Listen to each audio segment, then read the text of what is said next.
தலைப்பு நீதி வழங்கும் ஆண்டவர். ஏசாயா புத்தகம் 42ஆம் அதிகாரம் 1 தொடங்கி 9 முடிய. நீதி வழங்கும் ஆண்டவர்.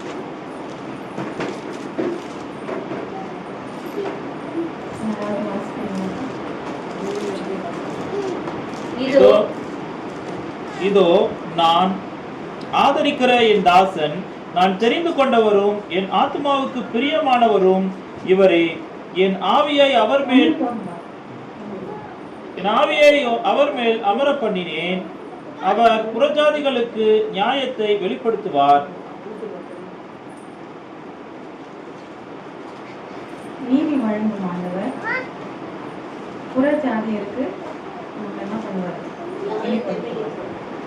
நியாயத்தின் நிமித்தம் நம்மளை வெளிப்படுத்துவார். நலிந்தோரை வலிமையாகும் நீதி. 2:2 அவர் கூக்குரல் இடவும் மாட்டார், தம்முடைய சத்தத்தை உயர்த்தவும் அதை வீதியில் கேட்க பண்ணவும் மாட்டார்.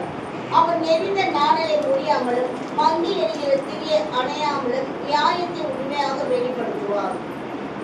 அவர் கூக்குரல் இடவும் மாட்டார், நெளிந்த நாணலையும் மடியவும் விட மாட்டார். அப்போ நாணலுக்கே அப்படி அக்கறை காட்டும் போது ஆண்டவர் நம்மளுக்கு எவ்வளோ அக்கறை காட்டுவார். நாணல், அந்த நாணல் மடியாதபடி அக்கறை காட்டுற தகப்பன் நம்மளுக்கு எந்த அளவுக்கு அக்கறை காட்டுவார். நம்ம கூக்குரல் விடாதபடி அவர் துதியும் அவருடைய துணியும் நம்ம வாயில இருக்கணும். மானுட ஒருமைப்பாட்டை நிலைநாட்டும் 4:6 வாசம்.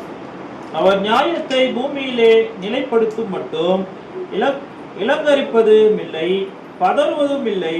அவருடைய வேதத்துக்கு தீவுகள் காத்திருக்கும்.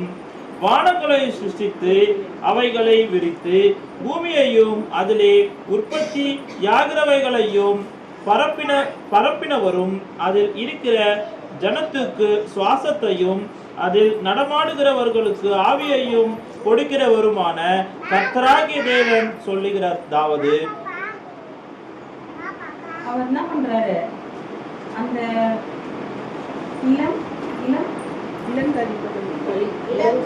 இளங்கரிப்பதும் இல்லை.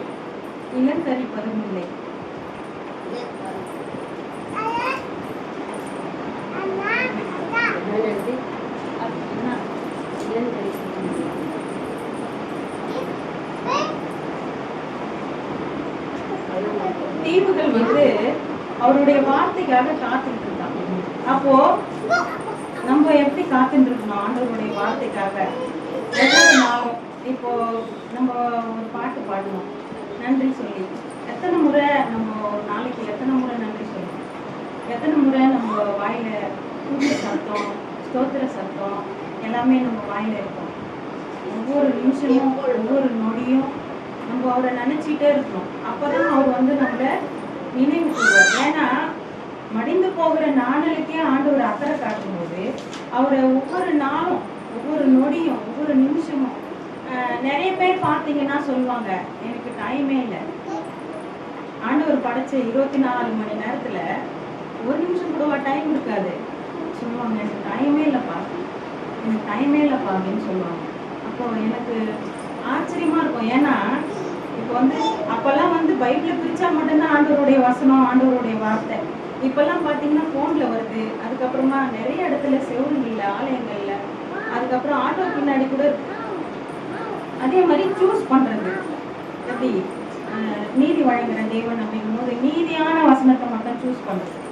வேற வேற வேற வேற வசனம்லாம் இருக்கு, அதை யாரும் தேர்ந்தெடுக்கவே மாட்டாங்க. ஏன்னா நம்ம வந்து மேன்மையா தான் இருக்கணும், மேன்மையா இருக்கணும் ஆண்டவருடைய பார்வையில அப்படின்னு சொல்லிட்டு நம்ம நினைப்போம்.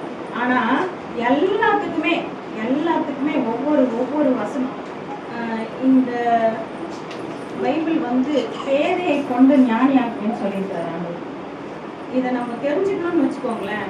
நம்மளுக்கு இன்டர்நெட்டுக்கு போவானா, அதுக்கு போவானா, இதுக்கு போவானா, இது வந்து எல்லாத்துக்குமே நம்மளுக்கு பேதையை கொண்டு ஞானியாக்கி மற்றவங்க முன்னாடி, ராஜாக்கள் முன்னாடியும் அவங்களுக்கு முன்னாடி எல்லாம் நம்மளை அமர பண்ணுகிற தேவன். புழுதியிலிருந்து எடுக்கிறேன், குப்பையிலிருந்து தூக்குறேன் அப்படின்னு சொல்லிட்டு சொல்றாரு. அப்போ அப்படிப்பட்ட தேவனை நம்ம எப்படி துதிக்கணும், எப்படி அவர் ஆராதிக்கணும்?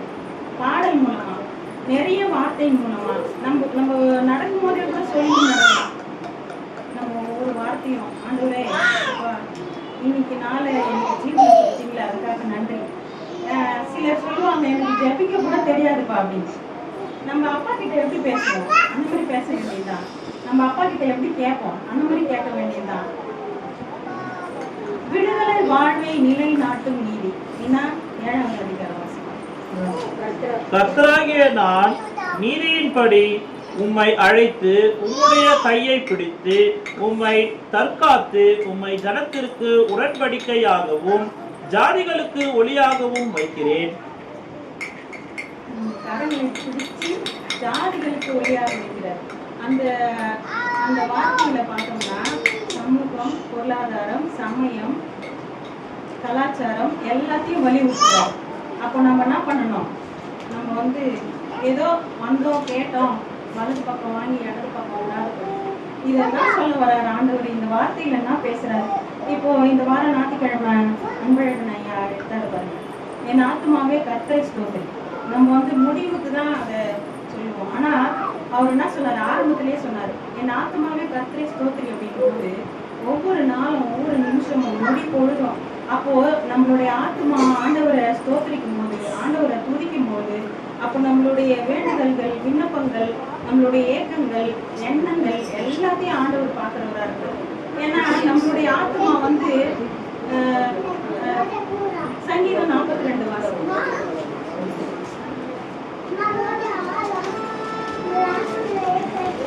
சங்கீதம் 42 வானானது நீரோடைகளை வாஞ்சித்து கதறுவது போல தேவனே என் ஆத்துமா உம்மை வாஞ்சித்து கதறுகிறது. எப்படி நீரோடைய வாஞ்சித்து அந்த மாதிரி நம்ம ஒவ்வொரு நாளும் ஆண்டவருடைய வார்த்தைக்காக நம்ம ஏங்கி கதறும் பொழுது, அப்போ நம்மளுடைய வார்த்தை ஒரு செம்மையான வாழ்க்கையா இருக்கும். நம்மளுடைய வாழ்க்கை ஆண்டவருடைய வார்த்தை நம்ம ஒவ்வொரு நிமிஷமும், ஒவ்வொரு நொடியும் கை கொள்ளும்போது, இப்போ இது யாத்திராகமும் 3ஆம் அதிகாரம் 1லிருந்து 14 வரைக்கும். மோசே மீதியான் தேசத்து ஆசாரியராய் இருந்த தம் மாமனாகிய எத்திரோவின் ஆடுகளை மேய்த்து வந்தான். அவன் ஆடுகளை வனாந்தரத்தின் பின்புறத்திலே ஓட்டி தேவ பர்வதமாகிய ஓரேப்பு மட்டும் வந்தான். அங்கே கர்த்தருடைய தூதனானவர் ஒரு முட்செடியின் நடுவிலிருந்து உண்டான அக்னி ஜுவாலையிலே நின்று அவனுக்கு தரிசனமானார். அப்பொழுது அவன் உற்று பார்த்தான். முட்செடி அக்னியால் ஜுவாலித்து எரிந்தும் அது வெந்து போகாமல் இருந்தது. அப்பொழுது மோசே, இந்த முட்செடி வெந்து போகாதிருக்கிறது என்ன? நான் கிட்டே போய் இந்த அற்புத காட்சியை பார்ப்பேன் என்றான். அவன் பார்க்கும்படி கிட்டே வருகிறதை கர்த்தர் கண்டார். முட்செடியின் நடுவிலிருந்து தேவன் அவனை நோக்கி, மோசே மோசே என்று கூப்பிட்டார். அவன், இதோ அடியேன் என்றான். அப்பொழுது அவர் இங்கே கிட்டி சேராயாக, உன் கால்களில் இருக்கிற பாதரட்சையை கழற்றி போடு, நீ நிற்கிற இடம் பரிசுத்த பூமி என்றார். பின்னும் அவர், நான் ஆபிரகாமின் தேவனும் ஈசாக்கின் தேவனும் யாக்கோபின் தேவனும் ஆகிய உன் பிதாக்களுடைய தேவனாய் இருக்கிறேன் என்றார்.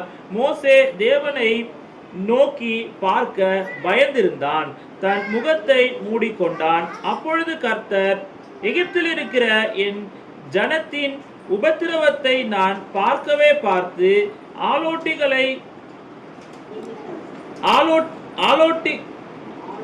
ஆலோட்டிகளின் நிமித்தம் அவர்கள் இடுகிற கூக்குரலை கேட்டேன், அவர்கள் படுகிற வேதனைகளையும் அறிந்திருக்கிறேன். இப்போ நம்ம வாசிச்சோம் இல்லைங்களா, ஏசாயா 42ஆம் அதிகாரம் 1லிருந்து 9 வரைக்கும். அதுல வருது கூக்குரல், இடமும் விட மாட்டாரு. அப்போ அவர் என்ன சொல்றாரு, நான்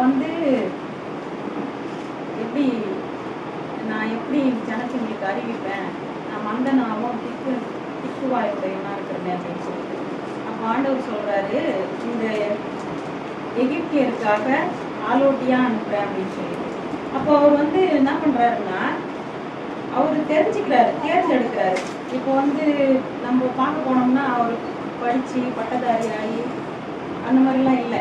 அவர் நான் பேசக்கூட என்னால் முடியாது அப்படின்னு சொல்லிட்டு சொல்றாரு. அப்போ அவரை தெரிஞ்சு அவர் என்ன சொல்றாருன்னா, கூக்குரலிடுற ஜனத்துக்கு நான் உன்னை அனுப்பி வைக்கிறேன் அப்படின்னு சொல்லிட்டு. அப்போ அவர் என்ன பண்றாரு, ஆண்டவருடைய வார்த்தைக்கு செவி கொடுத்து ஜனங்களை போய் அழைச்சின்னு வர்றாரு.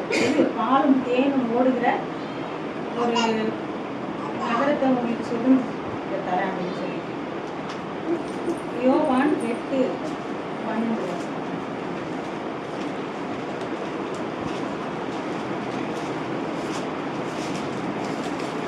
மறுபடியும் இயேசு ஜனங்களை நோக்கி, நான் உலகத்திற்கு ஒளியாயிருக்கிறேன், என்னை பின்பற்றுகிறவன் இருளிலே நடவாமல் ஜீவ ஒளியை அடைந்திருப்பான் என்றார்.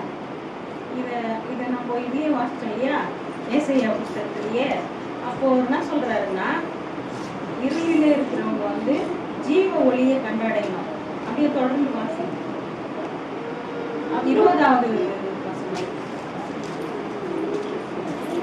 தேவாலயத்திலே இயேசு உபதேசம் பண்ணுகிற பொழுது தர்ம பெட்டி இருக்கும் இடத்தில் இந்த வசனங்களை சொன்னார். அவருடைய வேலை இன்னும் வராதபடியினால் ஒருவனும் அவரை பிடிக்கவில்லை.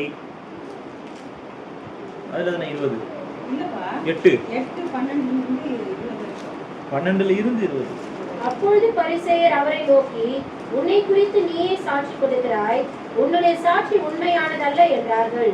இயேசு அவர்களுக்கு பிரதியுத்தரமாக, என்னை குறித்து நானே சாட்சி கொடுத்தாலும் என் சாட்சி உண்மையாய் இருக்கிறது. ஏனெனில் நான் எங்கே இருந்து வந்தேன் என்றும் எங்கே போகிறேன் என்றும் அறிந்திருக்கிறேன். நீங்களோ நான் எங்கே இருந்து வருகிறேன் என்றும் எங்கே போகிறேன் என்றும் அறிவீர்கள். நீங்கள் மாம்சத்துக்கு ஏற்றபடி நியாயம் தீர்க்கிறீர்கள், நான் ஒருவனையும் நியாயம் தீர்க்கிறதில்லை. நான் நியாயம் தீர்த்தால் என் தீர்ப்பு சத்தியத்தின்படி இருக்கும். ஏனெனில் நான் தனித்திருக்கவில்லை, நானும் என்னை அனுப்பின பிதாவுமாக இருக்கிறோம். 2 பேருடைய சாட்சி உண்மை என்று உங்களுக்கு நியாய பிரமாணத்திலும் எழுதியிருக்கிறதே. நான் என்னை குறித்து சாட்சி கொடுக்கிறவனாய் இருக்கிறேன், என்னை அனுப்பின பிதாவும் என்னை குறித்து சாட்சி கொடுக்கிறார் என்றார். அப்பொழுது அவர்கள், உம்முடைய பிதா எங்கே என்றார்கள். இயேசு பிரதியுத்தரமாக, என்னையும் அறியீர்கள், என் பிதாவையும் அறியீர்கள். நீங்கள் என்னை அறிந்தீர்களானால் என் பிதாவையும் அறிவீர்கள் என்றார். தேவாலயத்திலே உபதேசம் பண்ணுகிற பொழுது தர்ம பெட்டியில் இருக்கும் இடத்தில் இந்த வசனங்களை சொன்னார். அவருடைய வேலை இன்னும் வராதபடியினால் ஒருவனும் அவரை பிடிக்கவில்லை. அப்போ ஆண்டவரையே கேள்வி கேட்கிறாங்க, நீங்க நீங்களே எப்படி உங்களை நியாயம் தீர்க்கலாம்? அப்போ இதுக்கு லூக்கா 4:18 வரைக்கும்.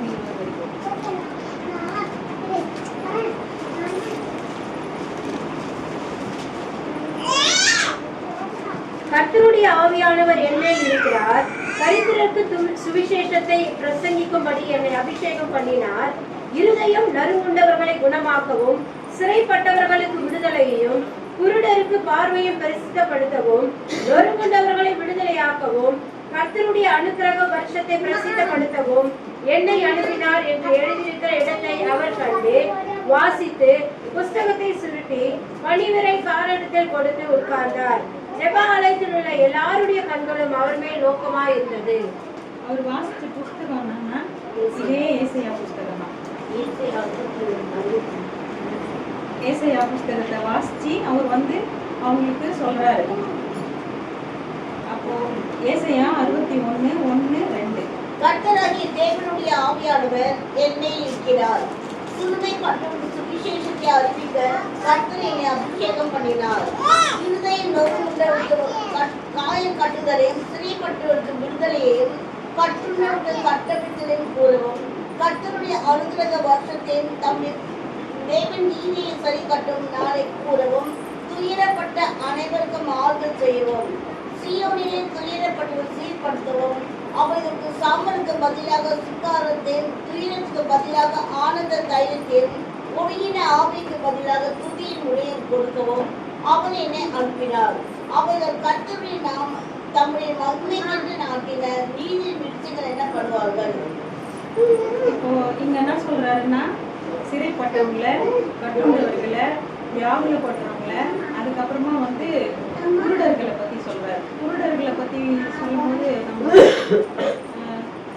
நான் தான் ஒரு முறை எடுத்தேன் 2ஆம் வார்த்தையை. அவர் பிறவி குருடன். அவர் சுஸ்தமாக்கணும் அப்படின்னு சொல்லிட்டு சிஷ்யர்கள் கேட்குறாங்க, இது இவர் செஞ்ச பாவமா இல்லைன்னா இவங்க அப்பா அம்மா செஞ்ச பாவமா?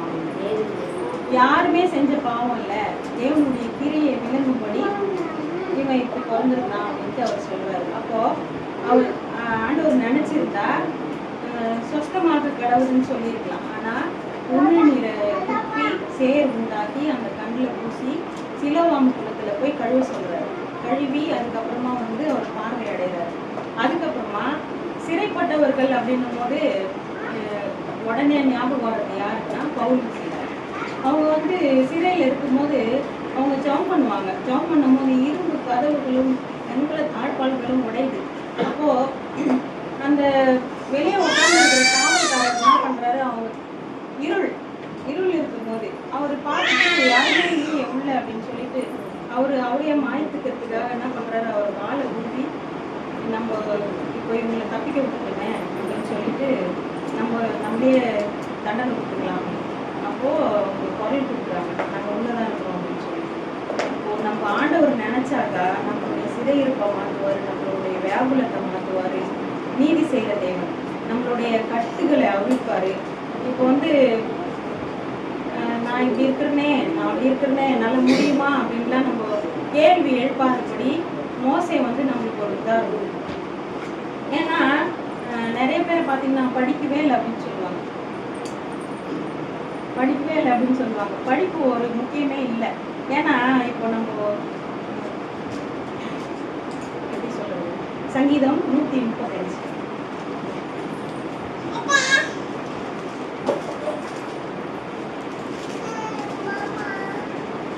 135 அல்லேலூயா. கர்த்தருடைய நாமத்தை துதியுங்கள், கர்த்தரின் ஊழியக்காரரே துதியுங்கள். கர்த்தருடைய வீட்டிலும் நமது தேவனுடைய ஆலய பிரகாரங்களிலும் நிற்கிறவர்களே கர்த்தரை துதியுங்கள்.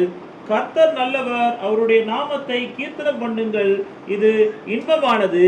கர்த்தர் யாக்கோபை தமக்காகவும் இஸ்ரவேலை தமக்கு சொந்தமாகவும் தெரிந்து கொண்டார். கர்த்தர் பெரியவர் என்றும் கர்த்தர் பெரியவர் என்றும் நம்முடைய ஆண்டவர் எல்லா தேவர்களுக்கு மேலானவர் என்றும் நான் அறிவேன். வானத்திலும் பூமியிலும் சமுத்திரங்களிலும் எல்லா ஆழங்களிலும் கர்த்தர் தமக்கு சித்தமானதை எல்லாம் செய்கிறார். அவர் பூமியின் கடையாந்தரங்களில் இருந்து மேகங்களை எழும்ப பண்ணி மழையுடன் மின்னலையும் உண்டாக்கி காற்றை தமது பண்டசாலைகளில் இருந்து புறப்பட பண்ணுகிறார். அவர் எகிப்திலே மனுஷருடைய தலை பிள்ளைகளையும் மிருகத்தின் தலை பிள்ளைகளையும் அடித்தார். எகிப்து தேசமே உன் நடுவில் 135. 155. சரி, நான் வசனத்தை மட்டும் சொல்லிடுறேன். இப்போ வந்து நம்ம வந்து சுவிசேஷத்தை போய் சொல்லுங்க அப்படின்னு சொன்னா நான் படிக்கல அப்படி இப்படின்னு சாக்கு போட்டு சொல்லுவேன். ஆனா விக்கிரக ஆராதனை செய்யறவங்க அப்படி சொல்றதே கிடையாது. ஏன்னா அவங்க படிச்சிருக்கிறாங்களா? இல்லை. ஏன்னா அவங்க தான் அவங்க கையாலேயே செய்கிறாங்க. அது காது இன்னும் கேட்காது, வாய் இன்னும் பேசாது, கண்ணு இன்னும் பார்க்காது, மூக்கு இன்னும் முகராது. ஆனாலும் கூட ஒரு முறை ஐயா கூட சொல்லியிருக்கிறாங்க, நாங்கள் வரும்போது பார்த்தா அவ்வளோ கூட்டம். அவங்கள யாராச்சும் கூப்பிட்டாங்களா? இல்லை. ஏன்னா அவங்களுக்கு வந்து அது சாமி அப்படின்றது உறுதியாக தெரியும். ஆனால் நம்மளுக்கு வந்து நம்மளே போய் சொன்னோம்னா கூட காது உள்ளவன் கேட்க கடவுள். நம்மளுக்கு ஒரு முறை நான் டேக்ஸ் ஊழியத்துக்கு போயிட்டு கண்டிப்பாக வந்துருங்க, ஆண்டவர் நல்ல காரியங்கள் எல்லாம் செய்வார். ஆமாம், இது கூப்பிட்ட உடனே நம்ம போயிருந்தோம். வண்டி கட்டின்னு வந்து இறங்கிடும் அப்படின்னா எனக்கு ஆண்டவரே இவங்களை ஆசீர்வதிங்கப்பா அப்படின்னு சொல்லிட்டு வந்துட்டேன் அந்த இடத்துல இருந்து. ஆனால் இப்போ பார்த்தா அவங்க குடும்பமாக சபைக்கு போகிறாங்க. ஏன்னா சொல்லியிருக்கிறாரு இல்லையா, நீங்கள் போய் சொல்லுங்க, அந்த நகரத்தில் இருக்கிறவங்க கேட்கலன்னா கூட உங்கள் காலில் இருக்கிற தூசியை தட்டி விட்டுவாங்க, அது சாட்சி சொல்லும் அப்படின்னு சொல்லிட்டு அந்த மாதிரியான சாட்சி நம்ம வந்து ஒருத்தர்கிட்ட சொல்லும் போது அவங்க கேட்க தயாராக இருந்தாங்கன்னா எவ்வளோ நேரம், எவ்வளோ பொழுது, எவ்வளோ வேணுனாலும் எடுத்து அவங்களுக்கு நம்ம சத்தியத்தை அறிவிக்கலாம். கேட்காத பட்சத்தில் இருக்கிறவங்கள நம்ம என்ன சொல்ல முடியும்? அதனால நான் என்ன சொல்ல வரேன்னா, நம்ம ஆண்டவரை உறுதியாக பிடிச்சிக்கணும். ஆண்டவரை நம்ம ஆண்டவர் என்ன சொல்ல வராருன்னு அமைதியாக உட்காந்து கேட்கணும். நம்ம கேட்டால் ஆண்டவர் செய்கிறவராக இருக்காரு, நீதி செய்கிற தேவர். நம்ம வந்து இப்போ அண்ணாவை பார்த்தோம் இல்லைங்களா, அண்ணாவை பற்றி சொல்றாரு. அவங்க வந்து மன கிளேசத்தில் சொல்கிறாங்க. ஆனால் பார்க்குறவங்க என்ன சொன்னாங்க, அவங்க குடிச்சிட்டு வளர்றாங்க அப்படின்னு. ஆனால் நம்ம வெளி தோற்றத்துக்கு வெளியே இருக்கிறவங்க பார்க்கறதுக்கு பைத்தியமாக தெரிஞ்சா கூட பரவாயில்ல. ஆனால் ஆண்டவருடைய பார்வையில் நம்ம எப்படி இருக்கணும்? ஆண்டவருடைய வேதத்தையும், ஆண்டவருடைய வார்த்தைகளையும், ஆண்டவருடைய துதியையும், ஆண்டவருடைய எல்லா காரியத்தையும் நம்ம கை கொள்ளும் போது ஆண்டவர் நம்மளுக்கு பெரிய ஆறுதலையும் தேர்தலையும் தருவார். அதனால